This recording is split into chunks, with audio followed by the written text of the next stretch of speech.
एक तरफ वो हैं जो देश का हित चाहते हैं, दूसरी तरफ वो हैं जो दोस्त का हित चाहते हैं। दोस्त का हित चाहने वालों को, देश का हित चाहने वालों को हराना पड़ेगा। एक तरफ वो लोग हैं जो बचाना चाहते हैं, दूसरी तरफ वो लोग हैं जो बेचना चाहते हैं। तो ये जो बेचने वाले लोग हैं, जिन्होंने अपना ईमान ऑलरेडी बेच दिया है, उनको चुनाव में हराना पड़ेगा। कन्हैया, पहले तो आपसे सीधा सीधा यही सवाल है कि देश का जितना भी वर्ग है, लगभग मजदूर वर्ग हो, किसान वर्ग हो, सभी सड़कों पे है इस वक्त। लेकिन सरकार जिस तरीके से निजीकरण की ओर अपना ध्यान बढ़ा रही है, जब 1969 में जब सरकारों ने राष्ट्रीयकरण किया था बैंकों का, तो कुछ सोच के किया था कि जनता का विकास होगा, जन जन तक पहुंचेंगे। लेकिन जनधन योजना के तहत जब खाते खुलवाए मोदी जी ने, किस विचारधारा के तहत, जब उन्हें निजीकरण नहीं करना था? देखिए, मेरा अपना व्यक्तिगत समझ ये है कि सरकार जो है देश को 180 डिग्री घुमा रही है। ये बात मैं इसलिए बोल रहा हूँ कि जब नेहरू जी देश के पहले प्रधानमंत्री बने तो उन्होंने टाटा से एयरलाइंस लिया और उसको राष्ट्रीय एयरलाइंस बनाया। मोदी जी प्रधानमंत्री बने हैं, टाटा को वापस एयर इंडिया बेच दिया है। अब इसका वो तर्क क्या देते हैं कि एयर इंडिया घाटे में चल रहा था। वही तर्क जो है रेलवे को बेचने के लिए दिया जा रहा है, वही तर्क BSNL को बेचने के लिए दिया जा रहा है। अब एक बात समझने की है, जब जियो आया था तो फ्री में था, और आज हर 2 महीने 3 महीने में जियो का टैरिफ बढ़ जाता है, ठीक है। और हमारे पास कोई और विकल्प नहीं है। जैसे BSNL के पास 4G है ही नहीं, उसको लाइसेंस ही नहीं दिया गया है।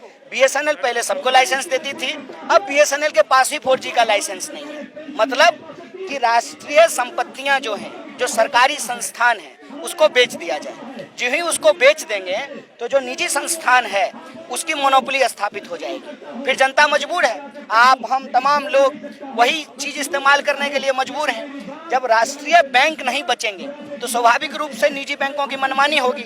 निजीकरण को हम लोगों को इस रूप में समझना चाहिए कि निजीकरण अगर जरूरत है, जैसे शिक्षा के क्षेत्र में सरकारी स्कूल भी होते हैं, प्राइवेट स्कूल भी होते हैं, सरकारी बैंक भी होते हैं, प्राइवेट बैंक भी होते हैं, लेकिन ये सरकारी बैंक को पूरी तरह से बेचा क्यों जा रहा है? ताकि लोग प्राइवेट बैंक में जाने के लिए मजबूर हैं। जबकि इस देश की एक बहुत बड़ी आबादी है जो सरकारी चीज़ों पर निर्भर करती है, जैसे सरकारी रेलवे, सरकारी BSNL, सरकारी अस्पताल, एम्स। उनके सामने ये विकल्प ही ना रहे, उनको मजबूरी में प्राइवेट बैंक में ही जाना पड़े। अब आप प्राइवेट अस्पतालों की हालत जाकर के देख लीजिए, लाश नहीं दी जाती है घर वालों को। अगर वो गरीब हैं, अगर वो पेमेंट नहीं कर पा रहे हैं तो डेड बॉडी नहीं दी जाती है। जब तक वो अपना सारा संपत्ति बेच करके पेमेंट ना कर दें, डेड बॉडी उनको अपने परिजनों का नहीं दिया जाता है। तो ये जो मनमानी है, उस मनमानी के खिलाफ सरकार को खड़ा होना चाहिए, ऐसी हमारी उम्मीद है। क्योंकि आज अपने किसानों की देखिए, सबसे पहले तो कोई भी चीज़ का निजीकरण होगा तो बेरोजगारी बढ़ेगी, उसमें जो है रोजगार को कम किया जाएगा। आप जानते हैं कि प्राइवेट सेक्टर में सबसे ज़्यादा श्रम कानूनों का उल्लंघन होता है। 8 घंटे का कानून है, 16 घंटा आपको टाई लगा करके काम कराएगा और बैठने के लिए कुर्सी ऐसे देगा कि आपको नींद ना आए, और ऑफिस में जो है फ्री का कॉफ़ी रहेगा बिना दूध का, ताकि जो है आप गरम गरम कॉफ़ी पीते रहें और 8 घंटे के बदले 16 घंटे काम करते रहें। तो वर्क फोर्स जो है उसको हमेशा कम किया जाता है, एक बात। दूसरी बात, किसी चीज़ की कोई गारंटी नहीं होती है। अगर आपके पास सरकारी काम होता है तो इस बात की गारंटी होती है कि हमारा पूरा जीवन जो है अब इससे व्यवस्थित हो चुका है। वहाँ तो हायर एंड फायर वाला रूल चलता है, बिना जो है नोटिस का भी आपको निकाला जा सकता है, और सरकार भी उसी स्टाइल में काम कर रही है। किसान का कानून लाया गया, कोई नोटिस नहीं दिया गया, कानून वापस किया जा रहा है, कोई नोटिस नहीं दिया जा रहा है। 12 सांसदों को निलंबित कर दिया गया, कोई नोटिस नहीं दिया गया है। सवाल ये है कि जब आपको पार्लियामेंट चलाना ही नहीं है तो 20,000 करोड़ में सेंट्रल विस्टा आप क्यों बना रहे हैं? जब पार्लियामेंट में बहस ही नहीं होगी तो देश की जनता का 20,000 करोड़ रुपया खर्च करने की क्या जरूरत है?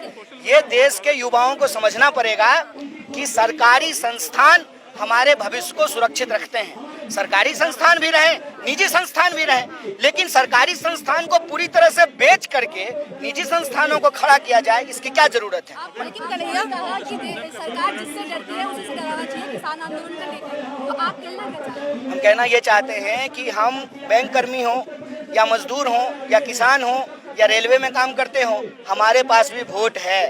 यह सरकार सिर्फ और सिर्फ चुनाव से डरती है। इस देश की जनता को इकट्ठा होना पड़ेगा। उनको ये समझना पड़ेगा कि यह लड़ाई बिल्कुल आर पार की तरह, एक तरफ वो हैं जो देश का हित चाहते हैं, दूसरी तरफ वो हैं जो दोस्त का हित चाहते हैं। दोस्त का हित चाहने वालों को, देश का हित चाहने वालों को हराना पड़ेगा। एक तरफ वो लोग हैं जो बचाना चाहते हैं, दूसरी तरफ वो लोग हैं जो बेचना चाहते हैं। तो ये जो बेचने वाले लोग हैं, जिन्होंने अपना ईमान ऑलरेडी बेच दिया है, उनको चुनाव में हराना पड़ेगा।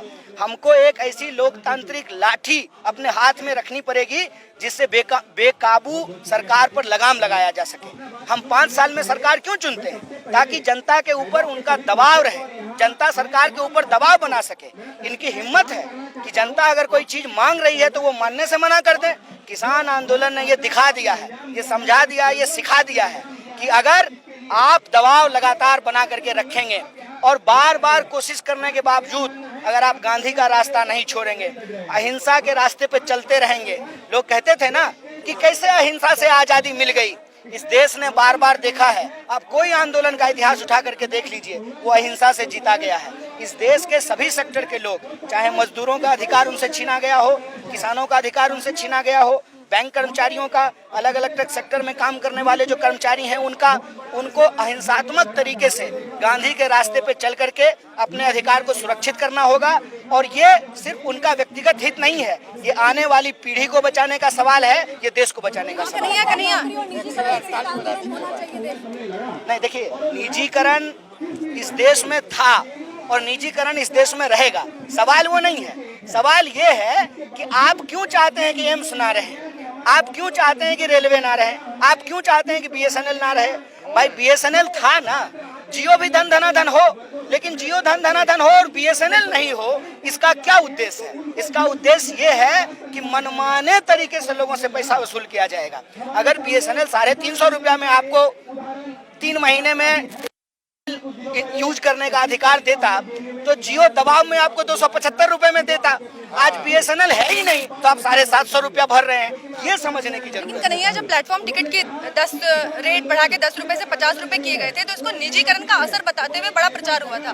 पर प्लेटफॉर्म टिकट की रेट जब घट गए हैं, तब इस पर कोई सवाल नहीं हो रहा। नहीं, घट कहाँ जाते हैं, इस भ्रम में क्यों है? हम एक बात, कहाँ कम होता है? देखिए, 10 बार जो है 5-5 रुपया बढ़ा करके पेट्रोल का दाम, आप एक बार 5 रुपया घटा करके फिर बाजा बजाना शुरू कर देते हैं, घटा दिया घटा दिया घटा दिया।